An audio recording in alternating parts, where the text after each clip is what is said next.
Okay, first questions ಮುಗೀತು. So basics knowledge ಬಗ್ಗೆ, A I ಬಗ್ಗೆ ನನಗಿಂತ ಚೆನ್ನಾಗಿ ಮಹಾತ್ಮ ರಾಜು ಕಾಳೆ ಅವರು ಎಕ್ಸ್ಪ್ಲೇನ್ ಮಾಡಿದರು. ಸೊ ನೆಕ್ಸ್ಟ್ ಥಿಂಗ್ ಏನಂದರೆ, what is the difference between DeepSeek and other A I tools? ಅಂದರೆ DeepSeek A I tools ಮತ್ತು ಅದರ್ ಎ ಐ ಟೂಲ್ಸು ಏನು ಡಿಫ್ರೆನ್ಸು ಬೆಂಚ್ ಮಾರ್ಕ್ಸ್ ಬಗ್ಗೆ? ಈಗ ಆಗಲೇ ಹೇಳಿರೋ ಹಾಗೆ, ಈಗ ಡೀಪ್ ಸೀಕ್ ಎ ಐಗೂ ಅದರ ಎಐಗೂ ಅಂದರೆ ಚಾಟ್ ಜಿಪಿಟಿ ಮತ್ತು ಬಿಂಗ್ನಲ್ಲಿರೋ ಕೋಪೈಲಟ್ ಮತ್ತು ಜೆಮಿನಿ, ಇವಕ್ಕೆಲ್ಲದಕ್ಕೂ ಏನು ಡಿಫ್ರೆನ್ಸ್ ಅಂದರೆ, ಮೊದಲನೇದಾಗಿ ಬಂದು ಸೂಪರ್ವೈಸ್ ಲರ್ನಿಂಗು ಮತ್ತು ರೀಇನ್ಫೋರ್ಸ್ಮೆಂಟ್ ಲರ್ನಿಂಗ್. ಇದು ಆದಮೇಲೆ ಇನ್ನೊಂದು ಏನು ಡಿಫ್ರೆನ್ಸ್ ಆಗಿದೆ ನನಗೆ, ಇವರು ಏನು ಮಾಡ್ತಿದ್ದಾರೆ ಅಂದರೆ, ಡೀಪ್ ಸೀಕ್ ಎ ಐದವರು ನಮ್ಮ ಕಂಪ್ಯೂಟೇಷನಲ್ ಏನೇ ಇದು ಯಾವುದೇ ಒಂದು ಚಾಟನ್ನು ಕಂಪ್ಯೂಟ್ ಮಾಡಬೇಕಂದ್ರೆ, ಯಾವುದೇ ಒಂದು ಚಾಟನ್ನು ಪ್ರೊಸೆಸ್ ಮಾಡಬೇಕಂದ್ರೆ, ಇಲ್ಲಿ ಬೇರೆ ಎ ಐ ಮಾಡೆಲ್ಗಳಿಗೆ ತುಂಬ ಅಂದರೆ ಹೆವಿ ಜಿ ಪಿ ಯುಗಳು ಬೇಕಾಗುತ್ತೆ, ತುಂಬ ಜಿ ಪಿ ಯುಗಳು ಬೇಕು. ಮತ್ತು ಅದು ಹೀಟ್ ಪ್ರೊಡ್ಯೂಸ್ ಮಾಡೋದು ಅದೆಲ್ಲ ಗೊತ್ತಿರೋ ಹಾಗೆ, ಅಂದರೆ ಭಾಳಷ್ಟು ಜಿ ಪಿ ಯು ಅಂದರೆ ಭಾಳಷ್ಟು ರಿಸೋರ್ಸಸ್, ಅಂದರೆ ಎನರ್ಜಿ ಭಾಳ ಆಗುತ್ತೆ. ಎನರ್ಜಿ ಭಾಳ ಬೇಕಾದಾಗೆ ಅದಕ್ಕೆ ಏನು ಹೀಟ್ ಪ್ರೊಡ್ಯೂಸ್ ಆಗುತ್ತೆ ಜಾಸ್ತಿ. ಅದು ಆದಮೇಲೆ ಇಲ್ಲಿ ಏನಾಗುತ್ತೆ ಅಂದರೆ, ಈ ರೀತಿ ಇದ್ದಾಗ ಜಿ ಪಿ ಯು ಕಂಪ್ನಿಗಳಿಗೆ ಡಿಮ್ಯಾಂಡ್ ಜಾಸ್ತಿ ಇರುತ್ತೆ. ಅಂದರೆ ಜಾಸ್ತಿ ಎಕ್ಸಾಂಪಲ್ ತೊಗೊಳೋದಾದ್ರೆ ಎನ್ವಿಡಿಯಾ ತೊಗೊಳೋಣ, AMD ತೊಗೊಳೋಣ, ಇಂಟೆಲ್ ತೊಗೊಳೋಣ, ಇವೆಲ್ಲನೂ ಏನು ಮಾಡುತ್ತೆ ಅಂದರೆ A I based powerful G P ಯುಗಳನ್ನ ರೆಡಿ ಮಾಡುತ್ತೆ. ಜಿ ಪಿ ಯು ಅಂದರೆ ಜಿ ಪಿ ಯು ಮೊನ್ನೆ ತಾನೇ ಎನ್ವಿಡಿಯಾದವರು ಒಂದು ಜಿ ಪಿ ಯು 50 ಸೀರೀಸ್ ಅಂತ ಒಂದು ಲಾಂಚ್ ಮಾಡಿದ್ರು. ಅಂದರೆ ಫಸ್ಟಿಗೆ ನಾವು ಕಾಮನ್ ಲ್ಯಾಪ್ಟಾಪ್ಸ್ಗಳಲ್ಲಿ, ನಮ್ಮ ಲ್ಯಾಪ್ಟಾಪ್ಸ್ಗಳಲ್ಲಿ ನೋಡಿದರೆ ಆಲ್ಮೋಸ್ಟ್ ಈ ಲ್ಯಾಪ್ಟಾಪ್ಸ್ಗಳಲ್ಲಿ ಕಾಮನ್ ಬೇಸಿಕ್ ಲ್ಯಾಪ್ಟಾಪ್ಸು, ಅಂದರೆ ಅಡ್ವಾನ್ಸ್ ಲೆವೆಲ್ ಲ್ಯಾಪ್ಟಾಪ್ಸ್ಗಳು ನೋಡಿದರೆ ವಿಕ್ಟರ್ಸ್ ಆಗಿರ್ಬೋದು, ಯಾವುದನ್ನು ಅಲ್ಲಿ ಏನೋ ಬೇಸಿಕ್ಸ್ ಲೆವೆಲ್ 30-50 ಜಿ ಪಿ ಯುಸು, ಅದರಲ್ಲಿ 5 ಸೀರೀಸ್ಗಳು ಇದ್ದಾವೆ, 30 ಸೀರೀಸು, 40 ಸೀರೀಸು, 50 ಸೀರೀಸು. ಸೊ ನಾನು ಅದು ಫುಲ್ ಪೋಸ್ಟ್ ಅನ್ನೋಕ್ಕಿಂತ ಅದು ಕನ್ಸರ್ಟ್ಸ್ ಥರ ಒಂದು ಮಾಡ್ತಾರೆ. ಸೊ ಅಲ್ಲಿ ಅವರು ಅನ್ರಿವೀಲ್ ಮಾಡ್ತಾರೆ ನಮ್ಮ ಜಿ ಪಿ ಯುಸ್ಗಳು ಈ ಥರ, ಅದ್ರದ್ದು ಬೆಂಚ್ ಮಾರ್ಕ್ಸು ಮತ್ತು ಏನು ಅದು ಬೆಂಚ್ ಮಾರ್ಕ್ಸ್ ಇರ್ತವೆ. ಸೊ ಈ ಎ ಐ ನಾವು ಏನೇ ಮಾಡ್ಬೇಕಂದ್ರೂ ಸೊ ಅದಕ್ಕೆ ಜಿ ಪಿ ಯುಸ್ಗಳು ಇಲ್ದಂಗೆ ನಾವು ಏನೂ ಮಾಡೋಕ್ಕಾಗಲ್ಲ. ಸೊ ಬೇಸಿಕಲಿ ಎ ಐ ಪ್ರೊಸೆಸರಲ್ಲೂ ರನ್ ಆಗುತ್ತೆ, ಅಂದರೆ ಅದು ಅಡ್ವಾನ್ಸ್ ಲೆವೆಲಲ್ಲಿ ನಿಮ್ಮ ಸ್ಪೀಡಿಗೆ ಸೊ ಸ್ಪೀಡಪ್ ಆಗಬೇಕಂದ್ರೆ ಜಿ ಪಿ ಯುಸ್ ಬೇಕೇ ಬೇಕು. G P U is nothing but powerful processors.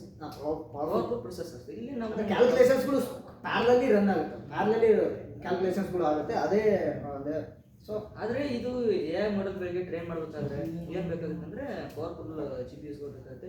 ಆದರೆ ಇಲ್ಲಿ ಇವ್ರು ಸಾಫ್ಟ್ವೇರ್ನಲ್ಲಿ ಏನು ಟ್ಯಾಕಪ್ ಮಾಡಿದ್ದಾರೆ ಅಂದರೆ, ಡೀಪ್ ಸೀಕ್ ಎ ಐ ಇವರು ಇವರು ಏನು ಮಾಡಿದ್ದಾರೆ ಅಂದರೆ, ಈ ಏನು ಪ್ರೊಸೆಸಿಂಗ್ ತೊಗೊಳ್ತಲ್ಲ, ಎನರ್ಜಿ ಈ ರಿಸೋರ್ಸಸ್ ಏನು ತೊಗೊಳ್ತಲ್ಲ, ಅದನ್ನ ಭಾಳ ಕಮ್ಮಿ ಮಾಡಿಬಿಟ್ಟಿದ್ದಾರೆ. ಅಂದರೆ ನೋಡಿ, ಈಗ ಲಾಮಾ ಎ ಐ ಇದೆ, ಅದನ್ನು ಇವರು ಟ್ರೈನಿಂಗ್ ಮಾಡಬೇಕಾದ್ರೆ ಎಷ್ಟು ಬೇಕಾಯಿತು? $60 ಮಿಲಿಯನ್. $60 ಮಿಲಿಯನ್. ಅದೇ ಈ ಡೀಪ್ ಸೀಕ್ದವ್ರಿಗೆ ಎಷ್ಟು ಬೇಕಾಯ್ತು ಗೊತ್ತಾ? ಬರೀ $10 ಮಿಲಿಯನ್. ಅಂದರೆ ಇಲ್ಲೇ ತಿಳ್ಕೊಂಬಿಡಿ. ಸೊ ಅದಕ್ಕೆ ನಾವು ಹೇಳೋದು, ಚೈನಾದವ್ರು ಯಾವಾಗಲೂ ಈ ಥರ ಮಾಡೋದ್ರಲ್ಲಿ ಎಕ್ಸ್ಪರ್ಟ್ಸ್ಗಳು, ಅದಕ್ಕೆ ಅವರು ಈ ಥರ ಬ್ರೇಕ್ಗಳು ತರ್ತಾರೆ. ಅವರಲ್ಲಿ ಟ್ಯಾಲೆಂಟ್ಗಳು ಜಾಸ್ತಿ, ಅಲ್ಲಿ ಮ್ಯಾಥಮೆಟಿಕ್ಸ್ ಟ್ಯಾಲೆಂಟ್ಗಳು ಜಾಸ್ತಿ. ಆದರೆ ಅದೇ ರೀತಿ ಇನ್ನೊಂದು ನೋಡ್ಬೇಕಾದ್ರೆ ಓಪನ್ ಎ ಐ ಏನೈತಿ, ಕ್ಲೋಸ್ಡ್ ಕಂಪನಿ. ಫಸ್ಟಿಗೆ actually open A I chat ಬೋಟ್ಸ್ಗಳು ಏನಾಗಿದ್ದು ಅಂದರೆ ಓಪನ್ ಸೋರ್ಸಾಗೆ ಇದ್ದು, ಓಪನ್ ಸೋರ್ಸೇ ಇದ್ದಿದ್ದು. ಸೊ ಇವರು ಏನು ಮಾಡಿದರು, ಸೊ ಯಾರು ಸ್ಯಾಮ್ ಆಲ್ಟ್ಮನ್, ಯಾರು open A I CEO Sam Altman ಏನು ಮಾಡಿದರು, ಸೊ ಅದನ್ನು ಮತ್ತೆ ಕ್ಲೋಸ್ ಮಾಡಿ, ಅಂದರೆ ಏನು ಓಪನ್ ಸೋರ್ಸ್ ಇದ್ದಿದ್ದ ಮತ್ತು ಅದನ್ನು ರಿಸ್ಟ್ರಿಕ್ಟೆಡ್ ಮಾಡಿದ್ರು. ಅಂದರೆ ಸಬ್ಸ್ಕ್ರೈಬ್ ವರ್ಷನ್ಸ್ಗಳು ನೀವು ಚಾಟ್ ಜಿಪಿಟಿಯಲ್ಲಿ ಹೋದ್ರೆ ಮಾಡಿದರೆ ಅಡ್ವಾನ್ಸ್ ಸಬ್ಸ್ಕ್ರೈಬ್ ವರ್ಷನ್ಸ್ಗಳು ಇದ್ದಾವೆ. ಆ ಥರ ಇವರು ಡೀಪ್ ಸೀಕ್ನವರು ಮಾಡಿದರೆ ಸೊ ಯೂಸೇಜ್ ಕಮ್ಮಿ ಆಗುತ್ತೆ. ಸೊ ಫಸ್ಟ್ ಆಫ್ ಆಲ್ ಫಸ್ಟಿಗೆ ಎಲ್ಲರೂ ಈಸಿ ಫ್ರೀನೇ ಬರೋದು. ಈಗೂ ನೀವು ಸಿಸ್ಟಮಲ್ಲಿ ಈಗ ಓಪನ್ ಮಾಡಿ ನೋಡಿದರೆ ಸೊ ಅದು ಫ್ರೀ ರಿಸೋರ್ಸ್, ಅಂದರೆ ಓಪನ್ ರಿಸೋರ್ಸ್ ಇದೆ. ಅಡ್ವಾನ್ಸ್ ಇನ್ನೂ ಒಂದು ಅರೌಂಡ್ 6 to 7 ಮಂತ್ಸ್ ಬಿಟ್ಟರೆ ಇದನ್ನು ಸಬ್ಸ್ಕ್ರಿಪ್ಷನ್ಸ್ ವರ್ಷನ್ಸ್ಗಳು ಬರ್ತವೆ. ಅಂದರೆ ಅಡ್ವಾನ್ಸ್ ವರ್ಷನ್ಸ್ಗಳು ಎಲ್ಲ ಸಬ್ಸ್ಕ್ರಿಪ್ಷನ್ ವರ್ಷನ್ಸ್ಗಳು ಬರ್ತವೆ. ಇದನ್ನು ಹೇಳ್ಬೇಕಂದ್ರೆ, ಈಗ ಮೊದಲು ಚಾಟ್ ಜಿಪಿಟಿ ಮೊದಲನೇ ಹಳೆ ಮಾಡೆಲ್ಗಳು, ಅಂದರೆ ಚಾಟ್ ಜಿಪಿಟಿ ಲಾಂಚ್ ಆಗಿದ್ದೆ ಅವಾಗ 2021 ಅನ್ಕೋತೀನಿ. ಅವಾಗ ಏನಾಗಿತ್ತು ಅಂದರೆ ಅದು ಓಪನ್ ಸೋರ್ಸ್ ಆಗಿತ್ತು. ಯಾವಾಗ ಮೈಕ್ರೋಸಾಫ್ಟ್ ಅವರು ಇನ್ವೆಸ್ಟ್ಮೆಂಟ್ ಮಾಡಿದ್ರು, ಮೈಕ್ರೋಸಾಫ್ಟ್ ಎಲಾನ್ ಮಸ್ಕ್ ಇನ್ವೆಸ್ಟ್ಮೆಂಟ್ ಮಾಡಿದ, ಸೊ ಎಲಾನ್ ಮಸ್ಕ್ ಎಲ್ಲ ಅವ್ರ ಇನ್ವೆಸ್ಟ್ಮೆಂಟನ್ನು ಕ್ಲಿಯರ್ ಮಾಡಿದ್ದಾರೆ. ಆದರೆ ಇಲ್ಲಿ ಏನಾಗಿತ್ತು ಅಂದರೆ, ಮೈಕ್ರೋಸಾಫ್ಟ್ ಅವರು ಯಾವಾಗ ಇನ್ವೆಸ್ಟ್ಮೆಂಟ್ ಮಾಡಿದಾಗ ಏನಾಯಿತು, ಅವ್ರಿಗೆ ಮೈಕ್ರೋಸಾಫ್ಟ್ ಏನು ಹೇಳಿ ಅದು ಒಂದು ಕಾರ್ಪೊರೇಟ್ ಕಂಪ್ನಿಗಳು ಸಂಸ್ಥೆನ ಎಲ್ಲಿ ಇನ್ವೆಸ್ಟ್ ಮಾಡೋದು, ಅವ್ರಿಗೆ ಏನು ರಿಟರ್ನ್ಸ್ ಬೇಕೇ ಬೇಕು, ಪ್ರಾಫಿಟ್ ಇದ್ದಲ್ಲಿ ಅವ್ರಿಗೆ ಇನ್ವೆಸ್ಟ್ಮೆಂಟ್ ಮಾಡ್ತಾರೆ. ಇಲ್ಲಿ ಇವರು ಚಾಟ್ ಜಿಪಿಟಿನಲ್ಲಿ ಓಪನ್ ಎ ಐದಲ್ಲಿ ಇನ್ವೆಸ್ಟ್ ಮಾಡಿದಾಗ ಅವ್ರಿಗೆ ಹೇಗಾದರೂ ಅವ್ರಿಗೆ ರಿಟರ್ನ್ ಬೇಕೇ ಬೇಕು. ಮೊದಲು ಇದು ಓಪನ್ ಸೋರ್ಸ್ ಇತ್ತು, ಅಂದರೆ ಯಾರು ಬೇಕಾದರೂ ಇದನ್ನು ಫ್ರೀಯಾಗಿ ಯೂಸ್ ಮಾಡ್ಬೋದಾಗಿತ್ತು. ಆದರೆ ಇಲ್ಲಿ ಏನು ಮಾಡಿದ್ರು ಅಂದರೆ, ಅವರು ಸಬ್ಸ್ಕ್ರಿಪ್ಷನ್ ಬೇಸ್ಡ್ ಪ್ಲಾನ್ ತಂದ್ರು. ಅಂದರೆ ನೀವು ಈಗಾದರೂ ChatGPT 4 ಯೂಸ್ ಮಾಡ್ಬೇಕಂದ್ರೆ ಅದು ಲಿಮಿಟೆಡ್ ಆಕ್ಸೆಸ್ ಇದೆ. ಅದನ್ನು ನೀವು ಜಾಸ್ತಿ ಯೂಸ್ ಮಾಡ್ಬೇಕಂದ್ರೆ ಅದಕ್ಕೆ ಪೇ ಮಾಡಬೇಕು. ಅರೌಂಡ್ $1980 ಇಂಡಿಯನ್ ಕರೆನ್ಸಿಗೆ ಹೇಳ್ಬೇಕಂದ್ರೆ. ಅಮೆರಿಕನ್ ಕರೆನ್ಸಿನಲ್ಲಿ ಅರೌಂಡ್ $20 ಇದೆ. ಈಗೆಲ್ಲ ಇರಬೇಕಾದ್ರೆ ಇವರೆಲ್ಲ ಈಗ ಮಾಡಿದ್ರು. ಈ DeepSeek AI ಏನಂದರೆ ಅದು ಒಂದು ಕಾರ್ಪೊರೇಟ್ ಕಂಪ್ನಿ ಅಲ್ಲ, ಅದು ಒಂದು ಫಂಡೆಡ್ ಚೈನೀಸ್ ಕಂಪ್ನಿಯಲ್ಲೇ ಫಂಡೆಡ್. ಹಾಗಾಗಿ ಅದು ಈಗ ಓಪನ್ ಸೋರ್ಸ್. ಅದು ಒಂದು ಮೊದಲು ಹೆಂಗೆ ಓಪನ್ AI ಗ್ಲೋಬಲಿ ನಾವು ನೋಡ್ಕೊಂಡಾಗ ಈಗೇನು ಮಾಡಿದ್ದಾರೆ, ಈಗ ಟ್ರಂಪ್ ಅವರು ಏನೋ ಗೆದ್ದರು, ಅಮೇರಿಕಾ ಪ್ರೆಸಿಡೆಂಟ್ ಆದರು. ಸೊ ಟ್ರಂಪಿಗೂ ಚೈನಾಗೂ ಆಯ್ಬರಲ್ಲ, ಸೊ ಅಮೇರಿಕಾಗೂ ಚೈನಾಗೂ ಆಯ್ಬರಲ್ಲ ಫಸ್ಟ್ ಆಫ್ ಆಲ್. ಅದಲ್ಲದೆ ಸೊ ಅಮೇರಿಕದು ಟ್ರಂಪ್ ಒಂದು ಏನು ಟ್ರಂಪ್ ಅಲ್ಲ ಬೈಡನ್ ಇದ್ದಾಗಲೇ ಇನ್ನು ಟ್ರಂಪ್ ಇನ್ನೂ ಬರೋಕ್ಕೆ ಇನ್ನೂ ಒಂದು 5 to 6 days ಇದ್ದಾಗಲೇ ಬೈಡನ್ ಒಂದು ರೂಲ್ ತಂದು ಏನಪ್ಪ ಅಂದರೆ NVIDIA ಚಿಪ್ಸೆಟ್ಸ್ಗಳನ್ನ ಯಾರಿಗೆ ಚೈನಾಗೆ ಎಕ್ಸ್ಪೋರ್ಟ್ ಮಾಡೋಂಗಿಲ್ಲ. ಸೊ ರೆಸ್ಟ್ರಿಕ್ಟೆಡ್ ಚಿಪ್ಸೆಟ್ಸ್ ಅಷ್ಟೇ ಅನ್ನೋಲ್ಲ, ಯಾವುದೇ ಚಿಪ್ಸೆಟ್ಸ್ಗಳನ್ನ ಚೈನಾಗೆ ಎಕ್ಸ್ಪೋರ್ಟ್ ಮಾಡೋಂಗಿಲ್ಲ. ಇದು ಟೆಕ್ನಾಲಜಿಕಲ್ ರಿಸ್ಟ್ರಿಕ್ಷನ್ಸ್ಗಳನ್ನ ಹಾಕಿದ್ರು ಆ ಟೈಮಲ್ಲಿ ಕೂಡ. ಸೊ ಈ ಥರ ಚೈನಾದವ್ರು ಬ್ರೇಕ್ ಥ್ರೂ ತರ್ತಾರಲ್ಲ, ಸೊ ದಟ್ಸ್ ಇಂಪ್ರೆಸಿಂಗ್ ಥಿಂಗ್. ಅಂದರೆ ನೋಡಿ, ನಾವು USA ರೆಸ್ಟ್ರಿಕ್ಟೆಡ್ ಮಾಡಿದ್ರು ಕೂಡ ಚೈನಾದವರು ಅವ್ರಿಗಿರೋ ಬೇಸಿಕ್ಸ್ ನಾಲೆಡ್ಜನ್ನೇ ಅಪ್ಲೈ ಮಾಡಿಕೊಂಡು ಏನು ಓಪನ್ AI ಅಡ್ವಾನ್ಸ್ ಲೆವೆಲ್ ಆಗಿರೋ ಏನು ಈ ಥರ ಏನು AI ಟೂಲ್ಗಳು ತರ್ತಾರಲ್ಲ, ಅದು ಇಂಪ್ರೆಸಿವ್. ಏನಂದರೆ ಮೋಟಿವೇಶನ್ ಬರುತ್ತೆ. ಅಲ್ಲೇ ಏನಾಗುತ್ತೆ ಅಂದರೆ ಈಗ ದೊಡ್ಡ ದೇಶಗಳು, ಹಲವಾರು ದೇಶಗಳು ಇದ್ದಾಗ ನಮಗೆ ರೆಸ್ಟ್ರಿಕ್ಟ್ ಮಾಡಿರ್ತಾರೆ. ಚೈನಾಗೆ ರೆಸ್ಟ್ರಿಕ್ಟ್ ಮಾಡಿದ್ರು. ಚೈನಾಗೆ ರೆಸ್ಟ್ರಿಕ್ಟ್ ಮಾಡಿದಾಗ ಅವ್ರಿಗೊಂದು ಅದೊಂದು ಮೋಟಿವೇಶನ್. ಅದೇ ಆ ಮೋಟಿವೇಶನ್ ಈ ರೀತಿ ಪವರ್ಫುಲ್ AI-ಗಳನ್ನ ಹೇಗೆ ಸೃಷ್ಟಿ ಮಾಡೋದನ್ನು. ಸರಿ, ಓಕೆ. ಇದು ಸೆಕೆಂಡ್ ಕ್ವಶನ್ನು ಏನಪ್ಪ ಅಂದರೆ, second question of answer what is the difference between DeepSeek and other AI tools, ಅದು ಡಿಸ್ಕಷನ್ ಮಾಡಿದ್ವಿ. ಸೊ ಥರ್ಡ್ ಕ್ವಶನ್ ಅಂದರೆ what are the consequence of DeepSeek AI ಬಂದಿದೆ ಅಂದರೆ ಈಗ ಏನು ಕಾನ್ಸಿಕ್ವೆನ್ಸಸ್ ಆಗ್ತಿದೆ ಅಂದರೆ, ಈಗ ಮಾಡೆಲ್ R3 ರಿಲೀಸ್ ಆಗಿದೆ. ಮಾಡೆಲ್ R3 ರಿಲೀಸ್ ಆಗಿ ಇನ್ನೂ ಭಾಳ ದಿನ ಆಗಿಲ್ಲ, 5 ದಿನ ಆಗಿದೆ. ಈ 5 ದಿನದಲ್ಲಿ ಈ ಅಮೆರಿಕನ್ ಎಕಾನಮಿನಲ್ಲಿ, ವರ್ಲ್ಡ್ ಎಕಾನಮಿನಲ್ಲಿ ಬಹಳಷ್ಟು ಚೇಂಜಸ್ ಆಗಿದೆ. ಸೊ ನಾನು ಒಂದು ಎಕ್ಸಾಂಪಲ್, ಈ ಎಕನಾಮಿಕ್ ಅಂದಾಗ ನಾನು ಅರೌಂಡ್ 20,000 ನಾನು ಶೇರ್ಸಲ್ಲಿ ಇದೆ. ಅಂದರೆ ನಂದು ಟಾಟಾ ಮೋಟಾರ್ಸ್ ಎಲೆಕ್ಟ್ರಿಕಲ್ ಇದೆ. ಸೊ ನಾನು ಆ್ಯಕ್ಚುಲಿ ಫಸ್ಟ್ ಟೈಮು ಇನ್ವೆಸ್ಟ್ ಮಾಡಿದಾಗ BSE ಅಂದರೆ ಬಾಂಬೆ ಸ್ಟಾಕ್ ಎಕ್ಸ್ಚೇಂಜಲ್ಲಿ ನಂದು ಇನ್ವೆಸ್ಟ್ಮೆಂಟ್ ಇದೆ. ಸೊ ಟ್ರಂಪ್ ಬಂದಾಗ ಸೊ ನಮ್ಮ ಎಕನಾಮಿ ಯಾವ ರೀತಿ ಬಿತ್ತಂದರೆ ಕಂಪೇರ್ ಮಾಡೋಕ್ಕಾಗಲ್ಲ. ಅಷ್ಟೊಂದು ಎಕನಾಮಿಯಲ್ಲಿ ಮತ್ತು ನನ್ನ ಶೇರ್ಸಲ್ಲಿ ಅಷ್ಟೊಂದು ಡೌನ್ ಆಯಿತು. ಸೊ ನನ್ನ ಒಂದು ಶೇರ್ಸಲ್ಲಿ ಅಷ್ಟೊಂದು ಡೌನ್ ಆಗಿರ್ಬೇಕಾದ್ರೆ ಎಕನಾಮಿಗೆ ಯಾವಾಗಲೂ ವರ್ತನೆ ಬೀಳುತ್ತೆ. ಅದು ಈ ಥರ ಬ್ರೇಕ್ ಥ್ರೂಸ್ಗಳು AI advance technologies breakthroughs ತಂದರೆ so it's effect to the world ಅಂತಂದು ಹೇಳ್ಬೋದು. ಫಸ್ಟ್ ಎಫೆಕ್ಟ್ ಅಂದರೆ ನನಗೆ ಗೊತ್ತಿರೋ ಪ್ರಕಾರ ಸೊ ಬ್ರೇಕ್ ಥ್ರೂ ಅಂದರೆ so NVIDIA around $3 trillion I think 3.5 or $3 trillion ಅಷ್ಟು ಮಾರ್ಕೆಟಿಂಗ್ ಮಾರ್ಕೆಟ್ ಕ್ಯಾಪ್ ಅಷ್ಟೊಂದು ಮಾರ್ಕೆಟ್ ಕ್ಯಾಪ್ ಇರೋ ಒಂದು ಅಂದರೆ ಈಕ್ವಲ್ ಟು ನಮ್ಮ GDP, ಇಂಡಿಯಾ GDP ಬರೀ ಒಂದು ಕಂಪ್ನಿ ಹತ್ರ ಇದೆ. USA ಒಂದು ಕಂಪ್ನಿ ಹತ್ರ ಇದೆ. ಸೊ ಆ ಒಂದು ಕಂಪ್ನಿದು $1 trillion ಡೆವಲಪ್ ಆಗಿದೆ. ಅರೌಂಡ್ ಎಷ್ಟು? Around $460 billion. $460 billion. ಬರೀ ಒಂದು ಸಿಂಗಲ್ ಕಂಪ್ನಿ. ಆಲ್ ಕಂಪ್ನಿ ಅಂದರೆ ಈಗ AMD ಇರ್ಬೋದು, ಮತ್ತು ಇದು NVIDIA, ಗೂಗಲ್, ಮತ್ತು ಈಗ ಮೆಟಾ, ಈಗ ಬೇರೆ ಕಂಪ್ನಿಗಳು ಯಾವುದು AI ಮೇಲೆ ರಿಸರ್ಚ್ ಮಾಡ್ತಿದೆ, ಚಿಪ್ ಡೆವಲಪ್ ಮಾಡ್ತಿದೆ. ಈ ಕಂಪ್ನಿ ಮೇಲೆ ಭಾಳ ಹೊಡೆತ ಬಿಡ್ತಿದೆ. ಯಾಕಂದರೆ ಕಮ್ಮಿ ರಿಸೋರ್ಸ್ ಮೇಲೆ ಈ DeepSeek ಆದವರು ಜಾಸ್ತಿ ಕಂಪ್ಯೂಟೇಷನಲ್ ಪವರನ್ನು ಜನರೇಟ್ ಮಾಡ್ತಿದ್ದಾರೆ, ಜಾಸ್ತಿ ಕಂಪ್ಯೂಟೇಷನ್ ಮಾಡ್ತಾ ಇದ್ದಾರೆ. ಅದಕ್ಕಾಗಿ ಏನಾಗ್ತಿದೆ, ಈ ರೀತಿ ಈ ಸೆಮಿಕಂಡಕ್ಟರ್ ಚಿಪ್ ಮ್ಯಾನುಫ್ಯಾಕ್ಚರಿಂಗ್ ಕಂಪ್ನಿ ಮೇಲೆ ಹೊಡೆತ ಬೀಳ್ತಾ ಇದೆ. ಅರೌಂಡ್ ಎಲ್ಲ ಕಂಪ್ನಿ ಸೇರಿ ಅರೌಂಡ್ ಒಂದೇ ದಿನದಲ್ಲಿ $1 trillion ಲಾಸ್ ಆಗಿದೆ. ಇಲ್ಲೇ ನೀವು ಅರ್ಥ ಮಾಡ್ಕೋಬೋದು, ಬರೀ ಒಂದೇ ದಿನದಲ್ಲಿ $1 trillion ಆಲ್ ಕಂಪ್ನಿ ಇನ್ಕ್ಲೂಡೆಡ್. ಅದು ಬರೀ NVIDIA biggest company in the world in terms of market cap. ಎಷ್ಟು? Around $3.5 trillion. ಒಂದೇ ದಿನದಲ್ಲಿ ಅರೌಂಡ್ 460 ನಮ್ಮ GDP, ನಮ್ಮ ಇಂಡಿಯಾ GDP ಒಂದು ಕಂಪ್ನಿ US ಹತ್ರ ಇದೆ. ಹೌದಾ? ಅಂದರೆ ಅರೌಂಡ್ ಅಷ್ಟೇ $3.5 trillion ಜಾಸ್ತಿ. ಈಗ ಒಂದೇ ದಿನದಲ್ಲಿ $460 ಬಿಲಿಯನ್ ಬಿದ್ದಿದೆ. ಯಾಕಂದ್ರೆ ಈ ರೀತಿ ಆದಾಗ ಡೀಪ್ ಸೀಕ್ ಎ ಏನು ಮಾಡುತ್ತೆ, ಕಮ್ಮಿ ರಿಸೋರ್ಸಸ್ ಯೂಸ್ ಮಾಡುತ್ತೆ. ಕಮ್ಮಿ ರಿಸೋರ್ಸ್ ಏನು, ಈ ಎ ಐ ಟೂಲ್ಗಳಿಗೆ ರಿಸೋರ್ಸ್ ಏನಂದರೆ chips, semiconductor chips, powerful GPUs. ಆ ಪವರ್ಫುಲ್ GPU ಡಿಸೈನ್ ಮಾಡೋ ಕಂಪ್ನಿಗಳು ಯಾವುವು, ಈ NVIDIA, AMD, ಈಗ ಲಾಮಾ ಯಾವ್ದು ಮಾಡ್ತಿದೆ, ಮೆಟಾ, ಇವೆಲ್ಲ ಈ AI ಟೂಲ್ ಮೇಲೆ ರಿಸರ್ಚ್ ಮಾಡ್ತಿದೆ. ಈ ರೀತಿ ಇರುವಾಗ ಈ ಯಾವುದು ಸೆಮಿಕಂಡಕ್ಟರ್ ಚಿಪ್ಸ್ಗಳಿಗೆ ಭಾಳ ಡಿಮ್ಯಾಂಡ್ ಕಮ್ಮಿ ಆಗ್ಬಿಡುತ್ತೆ. ಯಾರೇ ಒಂದು ಹೊಸದಾಗಿ ಡೆವಲಪ್ ಮಾಡ್ತಾಯಿದ್ರು. ಮತ್ತು ಈಗ ಯಾಕೆ ಕಮ್ಮಿ ಆಗುತ್ತೆ ಅಂದರೆ, ಈಗ ಡೀಪ್ ಸೀಕ್ ಇದೆ ಅಲ್ಲ, ಅದು ಓಪನ್ ಸೋರ್ಸ್ ಇದೆ, ಯಾರು ಬೇಕಾದರೂ ಅದನ್ನು ಆಲ್ಟರ್ ಮಾಡ್ಬೋದು, ಯಾವುದೇ ಡೆವಲಪರ್ಸ್.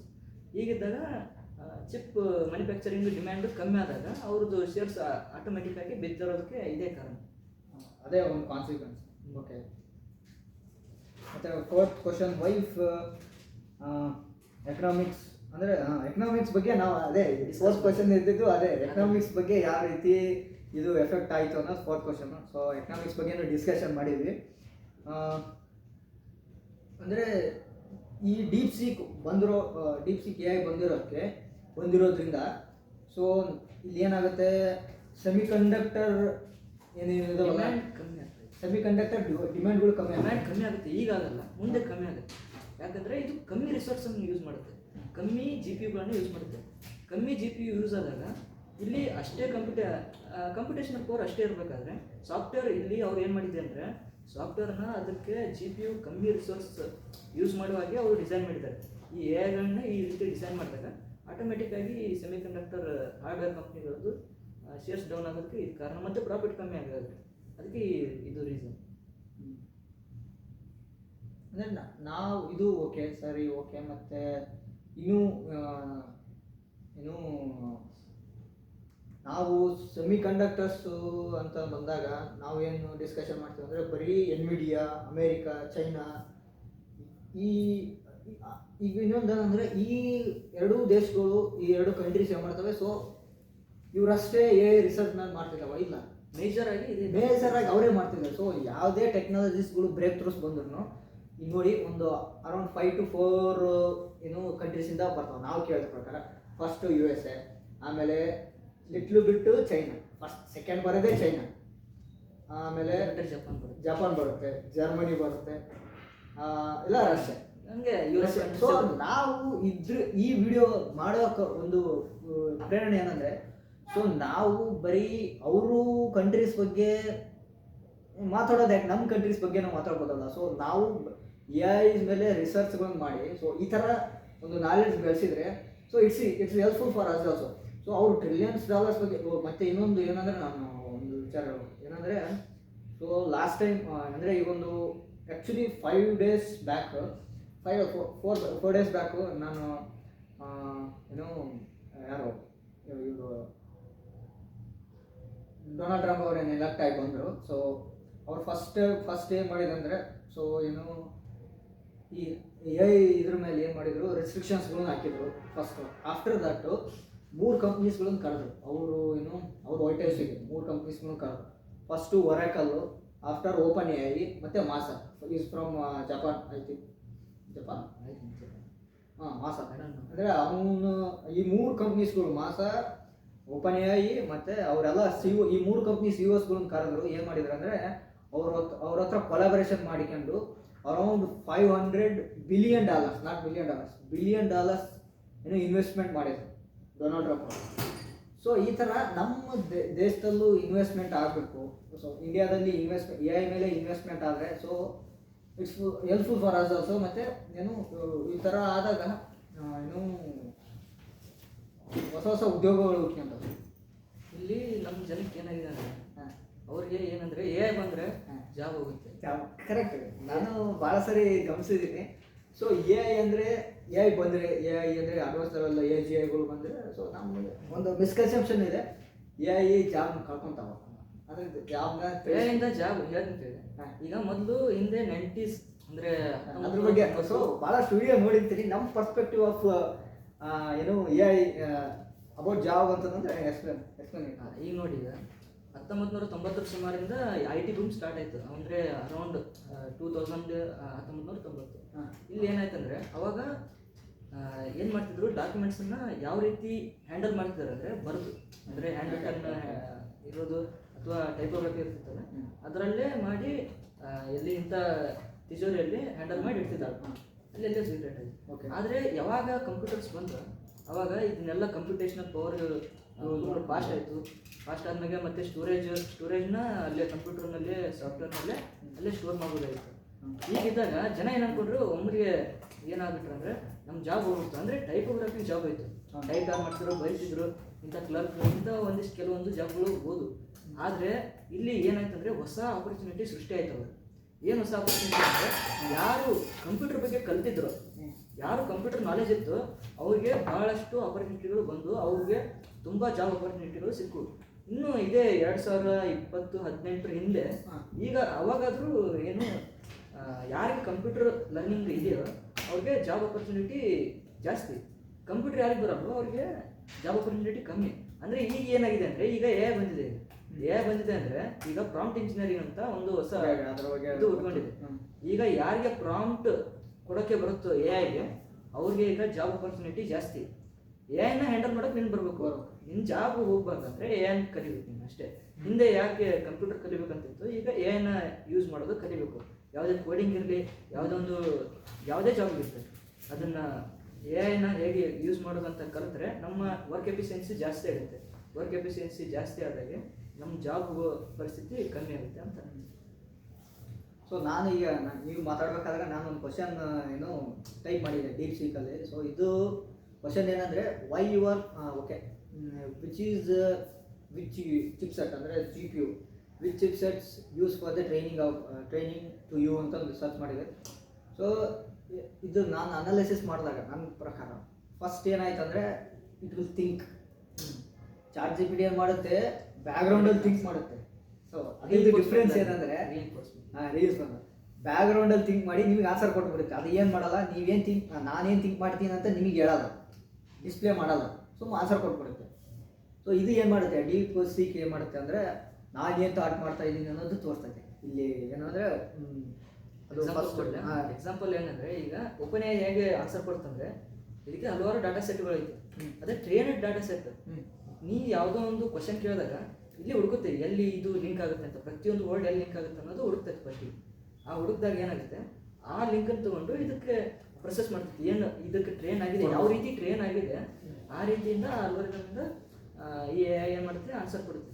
ಆದರೆ ಇಲ್ಲಿ ಏನಾಗುತ್ತೆ ಅಂದರೆ, ಇದು ರೀಇನ್ಫೋರ್ಸ್ಮೆಂಟ್ ಲರ್ನಿಂಗ್ ಆದ್ದರಿಂದ ಯಾವುದೇ ನೀವು ಒಂದು ಪ್ರಾಂಪ್ಟ್ ಕೊಟ್ಟಾಗ ಅದು ತಾನೇ ತಾನೇ ಏನು ಕಲ್ತಿದೆಯಲ್ಲ ಅದರ ಬೇಸ್ ಮೇಲೆ ಇದು ಆನ್ಸರ್ ಕೊಡುತ್ತೆ. ನೀವು ಹಿಂದಿನ ಚಾಟ್ ಇರ್ಬೋದು, ಯಾವುದೇ ತಾನೇ ಏನು ಲರ್ನ್ ಮಾಡಿದ್ರೆ ಅದ್ರ ಮೇಲೆ ಇದು ಆನ್ಸರ್ ಕೊಡೋದ್ರಿಂದ ಅಲ್ಲಿ ನೀವು ಒಂದು ಸ್ಪೆಸಿಫಿಕ್ ಆಗಿ ನೋಡ್ಬೋದು. ಏನಂದರೆ ಥಿಂಕಿಂಗ್ ಅಂತ ಬರುತ್ತೆ. ಯಾವುದೇ ಪ್ರಾಂಪ್ಟ್ ಕೊಟ್ಟಾಗ ಥಿಂಕಿಂಗ್ ಅಂತ ಬರುತ್ತೆ. ಆ ಥಿಂಕಿಂಗ್ ಮಾಡಬೇಕಾದ್ರೆ ಮಿನಿಮಮ್ ಒಂದು 10 ಸೆಕೆಂಡ್ ಆದರೂ ಬೇಕು. ಆ 10 ಸೆಕೆಂಡ್ ಯಾಕೆ ಬೇಕಂದರೆ, ಅದು ತಾನೇ ಲರ್ನ್ ಮಾಡಿ ನಿಮಗೆ ಆನ್ಸರ್ ಕೊಡ್ತದೆ, ಸ್ಪೆಸಿಫಿಕ್ ಬೇಸ್ಡ್ ನಿಮಗೆ. ಇದು ಯಾವುದೇ ಟ್ರೈನಿಂಗ್ ಮೇಲೆ ಅಲ್ಲ. ಅದಕ್ಕೆ ಇದು ಒಂಥರ ಹೊಸದು ನಮ್ಮ ಜನಕ್ಕೆ. ಹೊಸದಕ್ಕಿಂತ ಈ ಥರ ನೋಡಿದ್ದಾರೆ, ಈ ಥರ ನೋಡಿಲ್ಲ ನಾವು. ಬ್ಯಾಕ್ಗ್ರೌಂಡಲ್ಲಿ ಏನು ಪ್ರೊಸೆಸ್ ಆಗುತ್ತೆ ಅನ್ನೋದು ನಾವು ಕಾಣಲ್ಲ. ಯಾಕಂದರೆ ChatGPTನಲ್ಲಿ ಯಾವುದೇ ನಾವು ಬ್ಯಾಕ್ಗ್ರೌಂಡಲ್ಲಿ ಏನು ಪ್ರೊಸೆಸ್ ಆಗುತ್ತೆ ಅನ್ನೋದು ನೋಡಲ್ಲ. ಇಲ್ಲಿ ಏನು ಕಾಣುತ್ತಂದರೆ, ಅದು ಏನು ಯೋಚನೆ ಮಾಡ್ತಿದೆ ಅನ್ನೋದನ್ನು ಡಿಸ್ಕ್ರೈಬ್ ಮಾಡಿ ನಮಗೆ ತೋರಿಸ್ತಾರೆ. ಅಂದರೆ ಇಲ್ಲಿ ಇವ್ರು ಯಾವ ಚಿಪ್ಸೆಟ್ಸ್ ಯೂಸ್ ಮಾಡಿದ್ದಾರೆ ಅಂದರೆ, ಯಾರು ಡೀಪ್ ಸೀಕ್ನವರು NVIDIA GPUsನೇ ಯೂಸ್ ಮಾಡಿದ್ದಾರೆ. ಅಂದರೆ ರೆಸ್ಟ್ರಿಕ್ಷನ್ಸ್ ಈಗ ಬಂದಿದೆ. ಅಂದರೆ ಯಾವುದೋ ಅಡ್ವಾನ್ಸ್ ಲೆವೆಲ್ಲು ಚಿಪ್ಸೆಟ್ಸ್ಗಳನ್ನು ಕೊಡಬಾರ್ದಂತಂದು USA ಇಂದ ಎಕ್ಸ್ಪೋರ್ಟ್ ಮಾಡಬಾರ್ದಂತಂದು USA ರೆಸ್ಟ್ರಿಕ್ಷನ್ ಈಗ ಹಾಕಿದೆ. ಸೊ ಅದಕ್ಕಿಂತ ಮುಂಚೆ ಇರೋ ಚಿಪ್ಸೆಟ್ಸ್ಗಳು NVIDIA GPUsಗಳು A100 ಆ್ಯಂಡ್ H100 ಮತ್ತು ಗೂಗಲ್ TPUs ಅಂದರೆ ಟೆನ್ಸರ್ ಪ್ರೊಸೆಸಿಂಗ್ ಯೂನಿಟ್ ಅಂತಂದು ಈ ಎರಡು ಚಿಪ್ಸೆಟ್ಸ್ಗಳು ಯೂಸ್ ಮಾಡ್ಕೊಂಡು ಬರೀ ಈಗ ನನಗೆ ಅನ್ಸ್ಬಿಟ್ಟು ಈ ಎರಡು GPUsಗಳು ಬೇಸಿಕ್ ಲೆವೆಲ್ಸ್ ಚಿಪ್ಸೆಟ್ಸ್ಗಳು ಬೇಸಿಕ್ಸ್ ಲೆವೆಲ್ ಅನ್ನೋಕ್ಕಿಂತ ನಮಗೆ ಪವರ್ಫುಲ್ಲೇ. ಅಂದರೆ ಕಂಪೇರ್ ಟು ಅದರ್ ಕಂಪ್ನಿ ಅಂದರೆ ಅವರು ಅಡ್ವಾನ್ಸ್ ಲೆವೆಲ್ ಯೂಸ್ ಮಾಡ್ತಿದ್ದಾರೆ. ಅಡ್ವಾನ್ಸ್ ಲೆವೆಲಲ್ಲೂ ಅಷ್ಟು ಬ್ರೇಕ್ ಥ್ರೂಸ್ ತರೋದಾಗಿಲ್ಲ. ಇಲ್ಲಿ ನೋಡಿ, ಆ ಕಂಪ್ನಿಗಳಿಗೆ ಏನಾಗಿದೆ ಅಂದರೆ $billions ಇನ್ವೆಸ್ಟ್ಮೆಂಟ್ ಆಗಿದೆ. ಯಾವುದೇ ಓಪನ್ ಎಐ ಯಾವುದೇ ಇರಲಿ, ಅಲ್ಲಿ $billions ಇನ್ವೆಸ್ಟ್ಮೆಂಟ್ ಆಗಿದೆ. ಇಲ್ಲಿ ಅಷ್ಟೊಂದು ಆಗಿಲ್ಲ. ಇಲ್ಲಿ ಯಾಕಂದರೆ ಇದು ಇನ್ನೂ ಓಪನ್ ಸೋರ್ಸ್ ಇರೋದ್ರಿಂದ, ಮತ್ತು ಇಲ್ಲಿ ಫಂಡಿಂಗ್ ಲೆವೆಲ್ನಾಗಿದೆ. ಆ ಫಂಡಿಂಗ್ ಲೆವೆಲ್ನಲ್ಲಿ ಇರೋದ್ರಿಂದ ಇದು ಏನಾಗಿದೆ ಅಂದರೆ, ಇದು ಇನ್ನೂ ಸ್ಮಾಲ್ ಸ್ಕೇಲ್ನಲ್ಲಿ ಇನ್ನೂ ಡೆವಲಪ್ಮೆಂಟ್ ಆಗಬೇಕು. ಡೆವಲಪ್ಮೆಂಟ್ ಆದಾಗ ಇದು ತುಂಬ ಪವರ್ಫುಲ್ ಆಗೋದು. ನಾನೇ ಒಂದು ಎಕ್ಸಾಂಪಲ್ ಕೊಟ್ಟು ಹೇಳ್ತೀನಿ. ನಾನು ಆಗ ಎಷ್ಟೋ ಸರಿ ವೆಬ್ಸೈಟ್ ನನ್ನ ಸುಮ್ಮನೆ ಕ್ಯೂರಿಯಾಸಿಟಿಗಾಗಿ ವೆಬ್ಸೈಟ್ ಡಿಸೈನ್ ಮಾಡ್ಬೇಕಂತ ಸುಮ್ಮನೆ ಒಂದು ಕ್ಲೋನ್ ಆಫ್ ChatGPT ಈ ಥರ ಒಂದು chat bot UI UX ready ಮಾಡ್ಬೇಕಂತ ಎಷ್ಟೋ ಸಲ ChatGPTಗೆ ಪ್ರಾಂಪ್ಟ್ ಕೊಟ್ಟಾಗ ಅದೇನು ಮಾಡುತ್ತೆ, ನಮಗೆ ಬರೀ ಕ್ವಶನ್ ಕೇಳಿ ನಾವು ಸ್ಪೆಸಿಫಿಕ್ಕಾಗಿ ಹೇಳ್ಬೇಕು, ಇದನ್ನ ಇಲ್ಲಿ ಆ್ಯಡ್ ಮಾಡಬೇಕು, ಇದನ್ನ ಇಲ್ಲಿ ಆ್ಯಡ್ ಮಾಡಬೇಕು. ನಾವು ಸ್ಪೆಸಿಫಿಕ್ಕಾಗಿ ಹೇಳಿದ್ರು ಕೂಡ, ಅಂದರೆ ನಾವು ಇದ್ರದ್ದು ಕ್ಲೋನ್ ಮಾಡು ಅಂದರೂ ಕೂಡ ಅದು ಸ್ಪೆಸಿಫಿಕ್ಕಾಗಿ ಮಾಡಲ್ಲ. ಅದು ಯಾವುದೋ ಒಂದು ಸುಮ್ಮನೆ ಯಾವನು ಇನ್ನೂ ಒನ್ ಲೆವೆಲ್ 1 ಸ್ಟೂಡೆಂಟ್ ಹೆಂಗೆ ವೆಬ್ ಡೆವಲಪ್ಮೆಂಟ್ ಮಾಡ್ತಾನೆ ಆ ರೀತಿ ಮಾಡುತ್ತೆ. ಅಂದರೆ ಅಲ್ಲಿ ಯಾವುದೋ ಒಂದು ಸರ್ಚ್ ಟ್ಯಾಬ್ ಇರುತ್ತಲ್ಲ, ಅಲ್ಲಿ ಯಾವುದೋ ಒಂದು ವಾಟ್ಸಪ್ ಇಮೋಜಿ ಇರುತ್ತಲ್ಲ, ಅದನ್ನು ಹಾಕ್ಬಿಡುತ್ತದೆ, ಮಿಸ್ಟೇಕ್ ಭಾಳ ಮಾಡುತ್ತೆ. ಆದರೆ ಇವತ್ತು ನಾನು ನೋಡಿದೆ, ಅದನ್ನು ಪ್ರಾಂಪ್ಟ್ ಕೊಟ್ಟು ಇದಕ್ಕೆ ಸೇಮ್ ಪ್ರಾಂಪ್ಟ್ ಕೊಟ್ಟು ನೋಡಿದೆ, ನನಗೆ ತುಂಬ ಆಶ್ಚರ್ಯ ಆಯಿತು. ಯಾಕಂದರೆ ಇದು ಸೇಮ್ ಟು ಸೇಮ್ ಇಮೋಜಿಸ್ಗಳು ಬರ್ತೈತೆ. ನಾನೇನು ಪ್ರಾಂಪ್ಟ್ ಕೊಟ್ಟಿದ್ದೆ ಅಂದರೆ, ಇವತ್ತು ಈ ಯಾವುದು DeepSeek AI create UI UX same to same as like ChatGPT ಅಂತ ಕೊಟ್ಟೆ. Same to same UI UX ಮತ್ತು ಆ್ಯನಿಮೇಷನ್ ಕೂಡ. ಅಂದರೆ ಈಗ ನಾ ಯಾವುದೇ ಒಂದು ಪ್ರಾಂಪ್ಟ್ ಕೊಟ್ಟಾಗ ಆ್ಯನಿಮೇಷನ್ ಬರುತ್ತೆ, ಅದು ಆನ್ಸರ್ ಆ್ಯನಿಮೇಷನ್, ಒಂದು 3 ಡಾಟ್ ಆ್ಯನಿಮೇಷನ್ ಬರುತ್ತೆ, ನೀವು ನೋಡಿರ್ಬೋದು. ಆ ಸೇಮ್ ಟು ಸೇಮ್ ಆ್ಯನಿಮೇಷನ್ ನಮಗೆ ತುಂಬ ಆಶ್ಚರ್ಯ ಆಯಿತು ಮತ್ತು ಖುಷಿ ಆಯಿತು. ಈ ರೀತಿ ಹೊಸ AI ಬರುತ್ತೆ. AI ಟೂಲ್ ಬಂದು ನಮ್ಗೆ ಇನ್ನೂ ವರ್ಕ್ ಎಫಿಷಿಯನ್ಸಿ ಜಾಸ್ತಿ ಇವು ಬಂದಿದ್ದಾವೆ ನಮ್ಗೆ ಎಫೆಕ್ಟ್ ಮಾಡ್ತೇವೆ ಅನ್ನೋದಕ್ಕಿಂತ ಈ ಟೂಲ್ಸ್ಗಳನ್ನ ಯೂಸ್ ಮಾಡ್ಕೊಂಡು ನಾವು ಯಾವ ಥರ ಬೆಳಿಬೋದು ಅನ್ನೋದು ಯೂಸ್ ಮಾಡ್ಬೇಕು ಅಷ್ಟೇ. ಇದು ಈ ವಿಡಿಯೋದ ವಿಶೇಷತೆ. ಈ ಥರ ಯಾವುದೇ AI ಟೂಲ್ಸ್ಗಳು ಬಂದರೆ so we will do the video on that thing. We don't have to worry about any AI tools on ನಮ್ಮ ಜಾಬ್ ಕಿತ್ಕೋತಾರೆ ಅಂತ ನಾವು ಯಾವತ್ತೂ ವೆರಿ ಮಾಡ್ಬೋದು. ನಾವು AI ಟೂಲ್ಗಳನ್ನ ಯೂಸ್ ಮಾಡ್ಕೊಳ್ಳೋದು ಕಲಿಬೇಕು. ಯೂಸ್ ಮಾಡಿ ಅದು ತುಂಬ ಕ್ಯೂರಿಯಸ್ ಆಗಿರುತ್ತೆ. ಯಾವುದೇ AI ಟೂಲ್ ಯೂಸ್ ಮಾಡ್ಕೊಂಡ್ರೆ ತುಂಬ ಕ್ಯೂರಿಯಸ್. ಯಾಕಂದರೆ ನಾವು ಅದಕ್ಕೆ ಆ ರೀತಿ ಕ್ವಶನ್ ಕೊಟ್ಟಾಗ ಅದು ಯಾವ ರೀತಿ ಆನ್ಸರ್ ಕೊಡುತ್ತೆ ಅನ್ನೋದು ಒಂದು ಕ್ಯೂರಿಯಾಸಿಟಿ.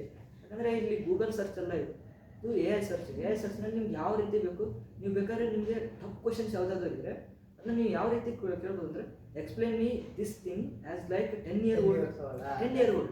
ಇದು ಯಾವ ರೀತಿ ಸಿಂಪಲ್ಲಾಗಿ ಎಕ್ಸ್ಪ್ಲೈನ್ ಮಾಡುತ್ತೆ ಅಂದರೆ, ನೀವು ಯಾವುದೇ 10 ವರ್ಷದ ಹುಡುಗಿಗೆ ಹೋಗಿ 9 ವರ್ಷದ ಹುಡುಗಿಗೆ ಹೋಗಿ ನೀವು ಎಕ್ಸ್ಪ್ಲೇನ್ ಮಾಡಿದ್ರೆ ಅವ್ನು ತಿಳ್ಕೊತಾನೆ ಎಂಥ ಟಫ್ ಕ್ವಶನ್ ಇದ್ರು. ಆ ರೀತಿ AIಗಳು ಎಕ್ಸ್ಪ್ಲೇನ್ ಮಾಡ್ತಾರೆ. ಅದಕ್ಕೆ AI ಟೂಲ್ಗಳನ್ನು ಯೂಸ್ ಮಾಡ್ಕೊಳ್ಳೋದು ನಾವು ಕಲಿಲೇಬೇಕು. ಕಲಿಲಿಕ್ಕಂದ್ರೆ ನಾವು ಹಿಂಗೆ ಉಳಿತೀವಿ. ಯಾವುದೇ ಕಂಪ್ನಿ ನೋಕಿಯಾ ತೊಗೊಂಡ್ರು, ಯಾವುದೇ ಆ್ಯಪಲ್ ಮೊದಲು ಸ್ಕ್ರೀನ್ ಟಚ್ ಫೋನ್ ತಂದಿತ್ತು. ಎಲ್ಲ ಕಂಪ್ನಿಗಳು ಸ್ಕ್ರೀನ್ ಟಚ್ ಅಡಾಪ್ಟ್ ಮಾಡ್ತಾರೆ. ನೋಕಿಯಾ ಅಡಾಪ್ಟ್ ಮಾಡಲಿಲ್ಲ. ಈಗ ನೋಕಿಯಾ ಹಿಂದುಳಿದ್ಬಿಡ್ತಾರೆ. ಅದೇ ರೀತಿ ಯಾವುದೇ ವ್ಯಕ್ತಿ ಯಾವುದೇ ಹೊಸ ಟೂಲ್ಗಳು ಹೊಸ ಯಾವುದೇ ವಿಶೇಷವಾಗಿ ಬರುತ್ತಲ್ಲ, ಅದನ್ನ ಯಾರು ಅಡಾಪ್ಟ್ ಮಾಡೋದು ಅವರು ಡೆಫಿನೆಟ್ಲಿ ಉಳಿದೇ ಉಳಿತಾರೆ. ಅದಕ್ಕೆ ನಾವು ಹೊಸ ಯಾವುದೇ ಟೂಲ್ಗಳು ಯಾವುದೇ ವಿಷಯಗಳು ಬಂದರೂ ಅದನ್ನು ಅಡಾಪ್ಟ್ ಮಾಡೋದು ಕಲಿಬೇಕು. ಅಡಾಪ್ಟ್ ಮಾಡಿದಾಗ ನಾವು ನಮ್ಮದು ವರ್ಕ್ ಎಫಿಷಿಯನ್ಸಿ ಜಾಸ್ತಿ ಆಗುತ್ತೆ, ನಾಲೆಜ್ ಇನ್ಕ್ರೀಸ್ ಆಗುತ್ತೆ ಅಷ್ಟೇ. ಯಾವತ್ತೂ ಹಿಂಗೆ ಹೇಳ್ಬೋದು. ಇದನ್ನೇ ಹೇಳುತ್ತೆ. So thank you everyone.